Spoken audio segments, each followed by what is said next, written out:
Graphic novels, as we know them to be, have been around for at least 45 years now and have gained a great following with many diverse storylines, characters, and styles being represented. For those of you who might be unsure of what a graphic novel actually is, I will now elaborate. The definition of a graphic novel is a novel in a comic strip format. For clarification though, comic books and graphic novels are in fact different, though they might seem similar. Graphic novels contain a complete narrative, whether or not they are part of a larger series, versus comic books contain excerpts of serialized narratives. I referenced this from Masterclass. So basically that's saying, when you think of graphic novel, you can think of something that's a storyline that can be completed within one book, whereas a comic book, you can think of an example superhero comic books, where they're just one part of a larger story or narrative. Now, why would you listen to me though? Well, I have been drawing since I was a child, and I am an artist, illustrator, and writer myself. I also grew up reading various graphic novels, and that I came to love, and I still read to this day. I appreciate graphic novels as an art, and I would like to continue to do it someday. My name is Anastasia Cadenas, and in this video, I'll be talking about the history of graphic novels and show you how you can make your own. Now onto the history of graphic novels. It's important to know the history and background of activities and things we partake in because they give us a better understanding of the cultural significance and actual origins of said things. So for starters, according to Medium Public Libraries of Singapore, the term graphic novel was actually first coined in 1964 by Richard Kyle in a comics fanzine. But the term graphic novel only came into popular usage in 1978 with the commercial and critical success of Will Eisner's A Contract with God, which is one of the graphic novels that paved the way for what we know a graphic novel to be nowadays. This was some 14 years later after the phrase was actually coined. Some important historical graphic novels that paved the way for graphic novels nowadays are some like Mouse, The Dark Knight Returns, Watchmen, and V is for Vendetta. This being referenced from Britannica.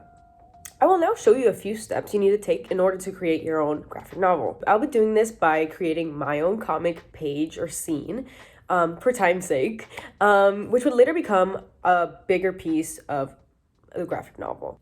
In order to create your own graphic novel, we need to learn about various things though. Number 1, creating and having a unique style. Now let's hear about what Scott McCloud, writer of Making Comics, thinks about finding your style. He says, style usually describes surface details like line quality, a way of drawing faces, or one's use of dialogue. But mannerisms like that are just byproducts of artists' attempts to present the world as they see it. A statement of their passions and priorities, an echo of times and places they've come from, and a signpost to where they want their chosen art to take them. In short, discovering your own style is a deeply personal process which can take years. Having your own style reflects on you as an artist and how the style connects to the graphic novel and story itself. Depending on the type of narrative, one might want to change the style to better fit the story. Feelings attempted to be portrayed and even the time period it takes place in can be affected and can be displayed through the style you choose to portray. Number 2, coming up with narrative, the story, and characters. This is a creative process, the thinking and planning out the scene. This is the character design, the world building, storyline, character development, storyboarding, all of that. Number 3, think about the layout. Also mentioned in Making Comics by Scott McCloud, the layout is actually pretty important. You have to think about the spacing of the boxes, the drawings and selection and actions that you choose to show. The text bubbles and dialogue are all part of this step. You have to see what fits best in that moment and what you want to portray that scene, what is most important for the storyline, and how you're going to represent that through lines and drawings.